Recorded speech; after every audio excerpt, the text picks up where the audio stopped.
If I had all the money in the world, I'd have hundreds of fish tanks in a huge fish room and breed every fish I could possibly imagine. But the reality of my situation is I live in a dorm room that has such limited square footage that I can really only keep 3 aquariums, which is what I have right now. And today I'm going to talk about some of the pros and cons of having that limited space for your aquariums, and really some of the ways where you might think it's a limitation, but there's some things you can get out of fish keeping on a small scale that on a large scale kind of get lost in the weeds. My dorm room is only 239 square feet, and I have to live with 2 other people, which means I really can't spare a lot of space for any tanks that I absolutely don't need. So right now I'm breeding Chindongo Psilocybe, creamsicle mollies, and fancy guppies, and I only have 3 aquariums. And right now I have the Chindongo Psilocybe fry and the molly fry in the same tank. Fortunately, they have very similar diets and the babies are around the same size, so it's working out. But that's one area where I've really had to partition the fish within the tanks, mainly through the use of breeder boxes, to allow myself to raise that many fish without needing additional tanks, which I don't have the space for. Another challenge of keeping fish in the dorm is that I know at the end of the year I'll have to have an exit plan of what I'm going to do with the fish when I leave. So that kind of works hand in hand with the limited amount of tanks I can have, because realistically I can probably only transport like 3 tanks worth of fish in my car to another location. My plan right now is to take the fish from each of the 3 tanks, place them in their own 5-gallon buckets with portable aerators, and drive them home to Chicago at the end of the year. That plan may change depending on how many fish I'm able to breed by the end of the year. I'm hoping I'll end up selling some and likely not bringing all the fish I have home, because the amount of mollies and psilocybe I have right now is a little overwhelming. But that's something you have to keep in mind in my situation, that for most people you wouldn't have to, but that also keeps you in check so that you don't buy fish that you don't absolutely want to keep in the long term. If I don't think they're worth transporting across the country to keep keeping, I probably shouldn't be keeping them in the first place. Now, a huge benefit of only keeping 3 aquariums, or any limited number of aquariums, is that you end up spending a lot more time focused on each one, where in the past I've had as many as like 40 aquariums, and when you have that many,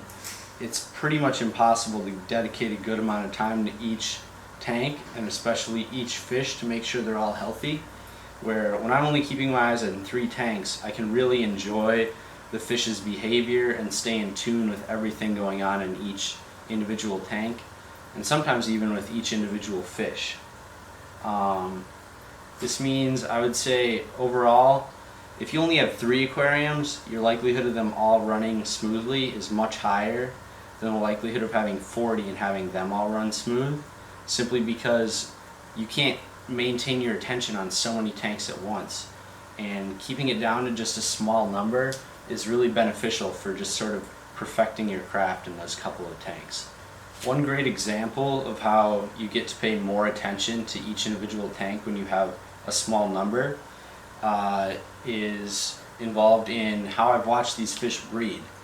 I've watched the psilocybe spawn in person and videoed it. I've watched the molly give birth in person and videoed it. And I haven't actually watched the guppies give birth, but I've gotten to be really in tune with their color changes, and the babies that I've raised in the last couple months have all just sort of diversified in color, and it's really interesting to see how the genetics play out, and you just get so many different variations out of 2 parent fish. This is my first time ever keeping aquariums in a dorm. I'd say it might not be something I'd recommend for beginners, because if you don't know what you're doing,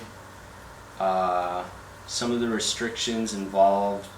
with being in a confined space and having to have an exit plan for when you leave school, make it a little more of an advanced subject. But if you have experience keeping fish, I wouldn't be concerned that, oh, I'm going to college, I'm not going to be able to keep fish anymore. It's definitely something you can manage to do if you put the time in. It really kind of forces you to be as careful as possible about how you use your space, which in the end just leads to you maximizing that space in a way that you probably wouldn't when you have an unlimited or near unlimited amount of space in a larger area. So I think a great thing about this is I'll be able to apply what I learned about just like maximizing use of my space, so that when I do have a larger space in the future to keep more aquariums, I still bear in mind ways that I can still make the most out of each square foot possible. And I think that's something that a lot of people lose sight of when they go straight to a big space when constructing a fish room or something like that. If you want to start breeding fish like me, check out this link to a video I made on 3 of the easiest fish you can breed as a beginner. Mollies in here are one of those 3 that I'm breeding, and as you can see, I have a ton of babies, and you can too with not that much work. Thanks for watching, and I'll see you in the next one.